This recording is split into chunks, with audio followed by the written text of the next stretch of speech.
Well, hello, this is Craig again. I am out in the middle of this vast valley here. These are the Sherwin Mountains behind me. The big mountain of Mammoth is over there. I'll walk over there in a second, but I'm getting ready to shoot a music video, and I came out here to scout out this shot and test shots like I am now. Also using what's called Active Track on this software on the phone, and this gimbal that I have that's tracking me. And there's a link down below if you want to check it out for yourself. I do it. And I'm walking over here because I'm going to be shooting pretty much a panoramic shot. Although this is some nasty terrain here to try and navigate. I got to bring a lot of gear in to do this.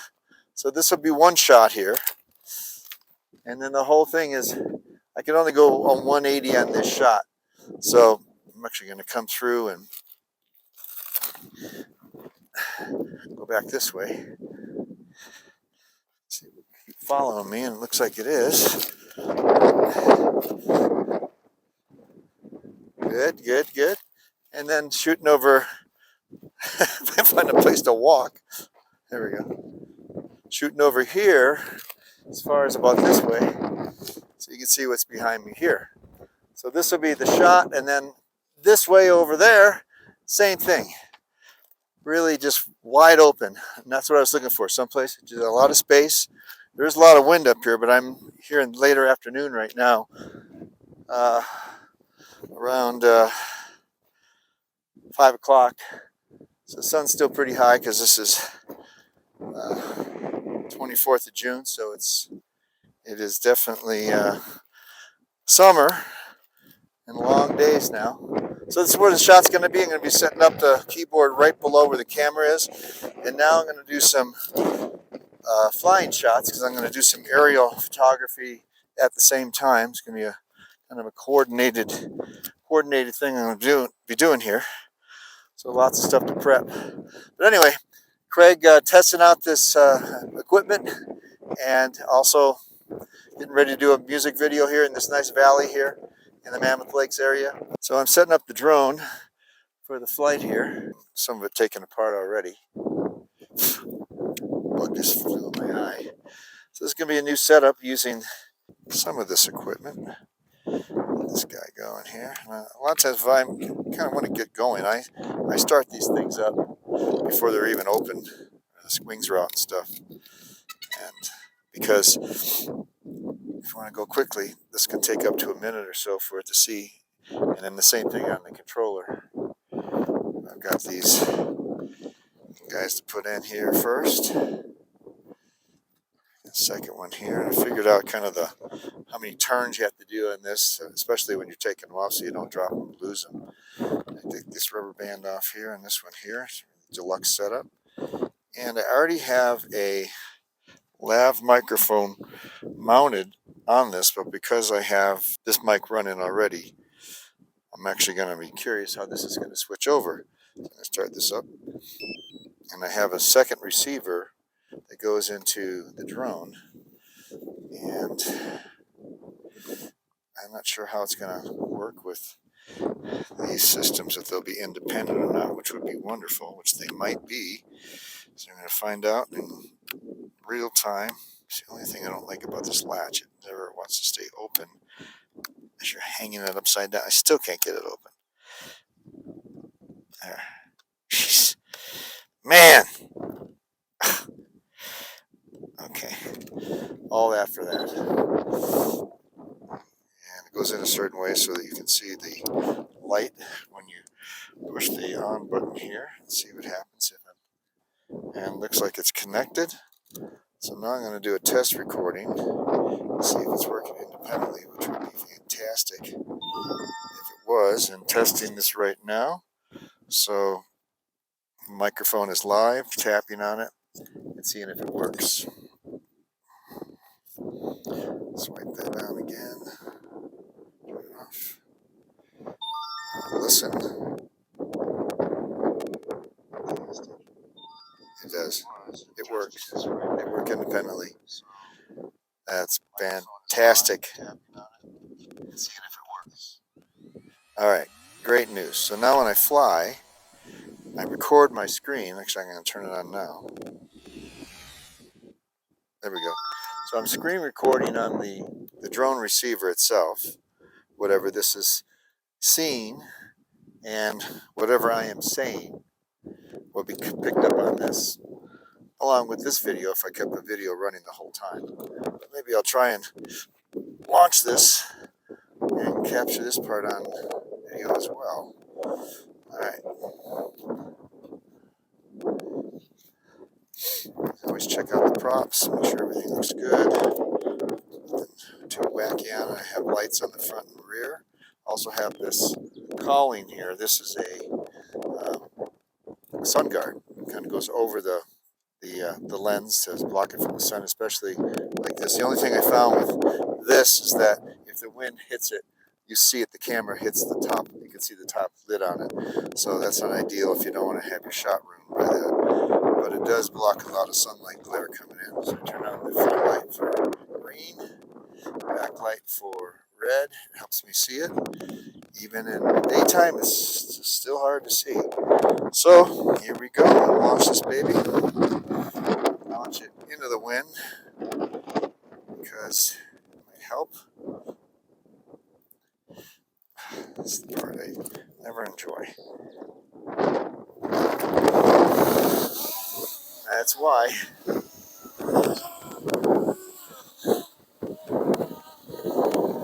That wind is definitely taking its toll on it. It's having a tough time staying in place. If you can pick it up there, get down into the shot. Circle around here. See how windy it is. It's bouncing like crazy. Whoa. I'll go backwards. It's really windy.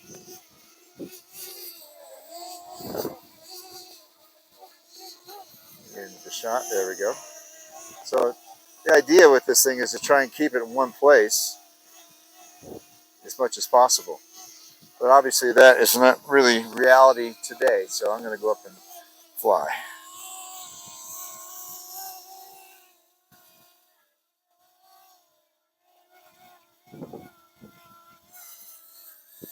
So right now I'm at about 25 feet. Let's take this guy up a little bit. Flying in these mountain conditions, the wind gusts are brutal. The time this thing ever went down was when I was at Mount Whitney flying it, and that didn't turn out real well. I did get it back, but it was pretty tough trying to get this in the shot here.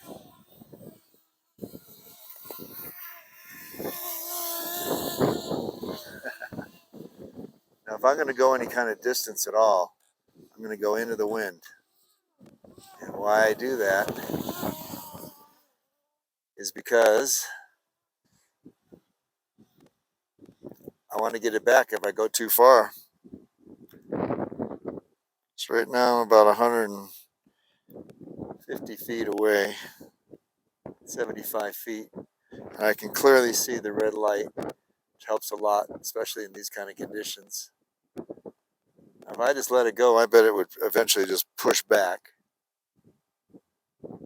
Let's buzz around here. I am in cinematic mode. I'm going to go to normal mode, give me a little more torque. There we go.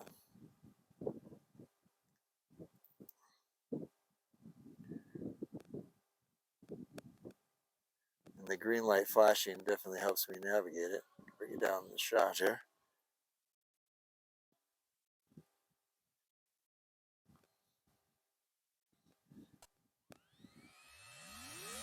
Not that doing anything fancy. I'm just doing a screen recording. Not capture anything really. So there you go, the idea. Now I'm going to get out of the way here and fly it right at the camera. I don't want to hit the camera, but I'm going to try it.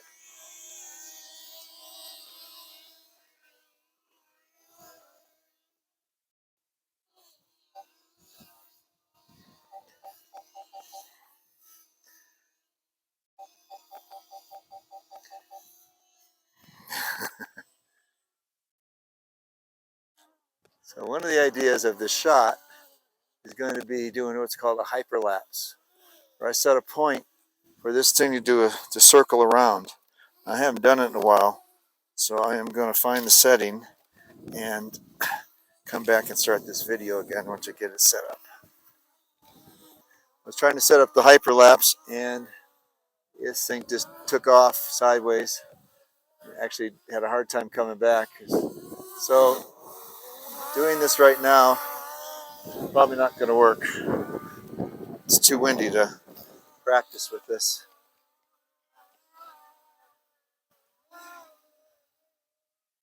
The shot.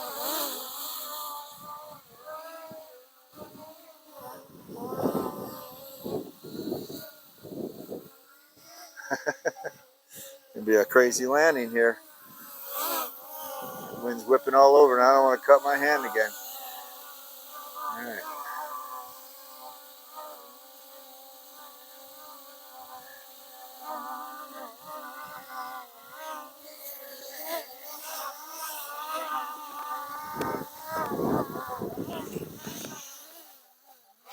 Woo! That was a hairy one. Yeah, it's too windy, unfortunately, but that's the way it works. Sometimes it works, sometimes it doesn't. I'll shut these lights down again. Try not to look at them. It's not so bad in the daytime, but look at them at nighttime. The last thing I put on before I start because it blinds you for a while. Yeah, those lights are off. Shut power down the drone. And my video is still rolling here. It's going to stop as soon as I do that. I'm going to turn this off now. I'm going to screen capture and end this flight. Okay. So I'm going to try and fly the drone, but it didn't work out. Too much wind. And at one point it just took it. Couldn't come back. Too much wind. So that's what I was saying earlier. You just got to make sure you are aware of that at all times, especially the gusts that kick up in these mountains. And it's late in the afternoon, it's always worse. So this shoot will happen in the morning when there's a lot less wind anyway. So that's my setup, and that's how we're going to approach this music video coming up. We're going to be out in this wide open space here. You can see this is the other way. This is kind of interesting. While I'm at it here, I'll show you something. Try not to step on these bushes. Behind me here, you don't see this every day. Behind me here is what's called a controlled burn, and they're burning out a lot of the debris and all the stuff that's just churned up from the storms throughout the winter and the snow and the rains, and they burn spots out so that they can control a forest fire if it does happen, or certainly reduce the odds a lot. So they're doing a lot of this right now, and I think it's always kind of scary, but I understand it. But wow, that's some brave guys doing that. Anyway, so that ends this video, and the next shot we'll do is actually coming out and I'll set up for the actual music video that we're going to do live right in this spot. So stay tuned. This is Craig signing off. Leave a comment, and I'll see you in the next video. Be sure to check out our family of channels at Soft Soothing Sounds, where you can watch, listen, or shop.